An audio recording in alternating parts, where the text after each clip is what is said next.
ایک مرتبہ حضرت سارہ علیہ السلام نے حضرت لوط علیہ السلام کے گھر والوں کی خیریت دریافت کرنے کے لیے اپنے غلام کو سدوم بھیجا۔ وہ جب شہر میں داخل ہوا تو اس نے دیکھا کہ ایک سدومی ایک اجنبی کو مار رہا ہے۔ اس نے اسے شرم دلائی کہ تم بے کس مسافروں سے یہ سلوک کرتے ہو، مگر جواب میں سر بازار اس کا سر پھاڑ دیا گیا۔ ایک مرتبہ ایک غریب آدمی کہیں سے ان کے شہر میں آیا اور کسی نے اسے کھانے کو کچھ نہ دیا۔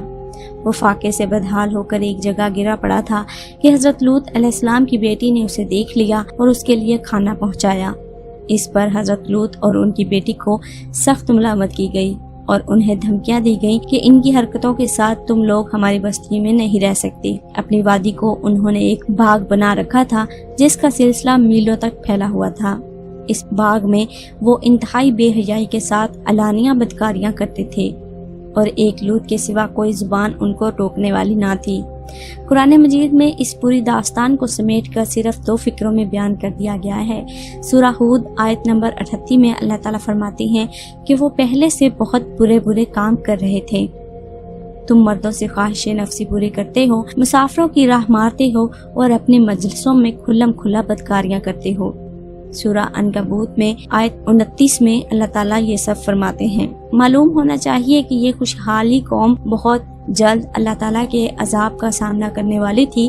ان حالات میں حضرت لوط علیہ السلام نے اس قوم کو ان کی بے حیائیوں اور برائیوں پر ملامت کی اور شرافت و طہارت کی زندگی کو رغبت دلائی اور ہر ممکن طریقے سے نرمی اور پیار سے انہیں سمجھایا اور نصیحتیں کی اور پچھلی قوموں کی بدعمالیوں کے نتائج اور ان پر آئے ہوئے عذابات بتا کر عبرت دلائی، لیکن ان پر کوئی اثر نہ ہوا، بلکہ الٹا طنز کرتے ہوئے یہ کہنے لگے یہ بڑے پاک باز ہیں، ان کو اپنی بستی سے نکال دو، اور بارہا سمجھانے کے بعد یہ کہنے لگے ہم تو نہیں مانتے، اگر تو سچا ہے تو ہم پر اللہ کا عذاب لے آ۔ ادھر یہ ہو رہا تھا اور دوسری جانب حضرت ابراہیم علیہ السلام کے پاس اللہ کے فرشتے انسانی شکل میں آئے۔ حضرت ابراہیم علیہ السلام نے انہیں مہمان سمجھ کر ان کی توازہ کرنی چاہی، لیکن انہوں نے کھانا کھانے سے انکار کر دیا۔ یہ دیکھ کر حضرت ابراہیم علیہ السلام سمجھے کہ یہ کوئی دشمن ہے جو حسب دستور کھانے سے انکار کر رہا ہے، اور پریشان سے ہو گئے۔ تو مہمانوں نے کہا آپ گھبرائیں نہیں، ہم اللہ کے فرشتے ہیں، آپ کے لیے بیٹے کی بشارت لائے ہیں اور قوم لوط کی تباہی کے لیے بھیجے گئے ہیں۔ حضرت ابراہیم علیہ السلام نے فرمایا تم ایسی قوم کو ہلاک کرنے جا رہے ہو جس میں لوط علیہ السلام جیسا خدا کا برگزیدہ نبی موجود ہے۔ انہوں نے کہا ہمیں معلوم ہے، لیکن اللہ کا یہی فیصلہ ہے کہ قوم لوط اپنی بے حیائی اور فواحش پر اصرار کی وجہ سے ضرور ہلاک ہوگی، اور لوط علیہ السلام اور ان کا خاندان اس عذاب سے محفوظ رہے گا، سوائے لوط علیہ السلام کی بیوی کے۔ وہ قوم کی حمایت اور ان کے بدعمالیوں میں شرکت کی وجہ سے عذاب میں مبتلا ہوگی۔ فرشتے حضرت ابراہیم علیہ السلام کے پاس سے روانہ ہو کر سدوم پہنچے اور لوط علیہ السلام کے یہاں مہمان ہوئے، اور یہاں یہ فرشتے خوبصورت نوجوان لڑکوں کی شکل میں تھے۔ لوط علیہ السلام نے ان کو دیکھا تو بہت پریشان ہوئے کہ اب نہ جانے قوم ان کے ساتھ کیا معاملہ کرے گی۔ ابھی وہ اسی سوچ میں تھے کہ قوم کو خبر ہو گئی اور وہ لوط علیہ السلام کے مکان پر چڑھ گئے اور مطالبہ کرنے لگے ان کو ہمارے حوالے کر دو۔ لوط علیہ السلام نے انہیں بہت سمجھایا لیکن وہ نہ مانے، تو انہوں نے سخت پریشانی میں کہا کاش میں کسی مضبوط سہارے کی حمایت حاصل کر سکتا۔ فرشتوں نے ان کو پریشان دیکھ کر کہا آپ گھبرائیں نہیں، ہم انسان نہیں ہیں بلکہ اللہ کی طرف سے بھیجے ہوئے فرشتے ہیں اور ان کے عذاب کے لیے نازل ہوئے ہیں۔ آپ راتوں رات اپنے خاندان سمیت یہاں سے نکل جائیں۔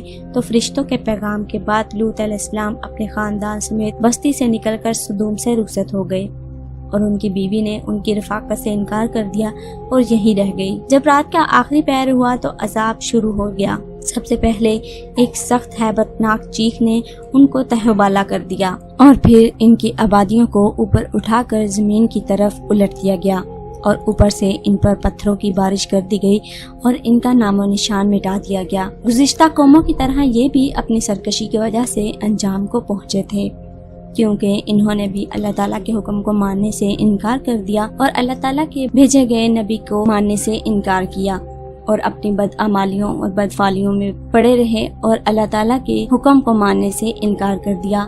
تو اللہ تعالیٰ نے اپنے عذاب سے ان کو ہمیشہ کے لیے عبرت کا نشان بنا دیا۔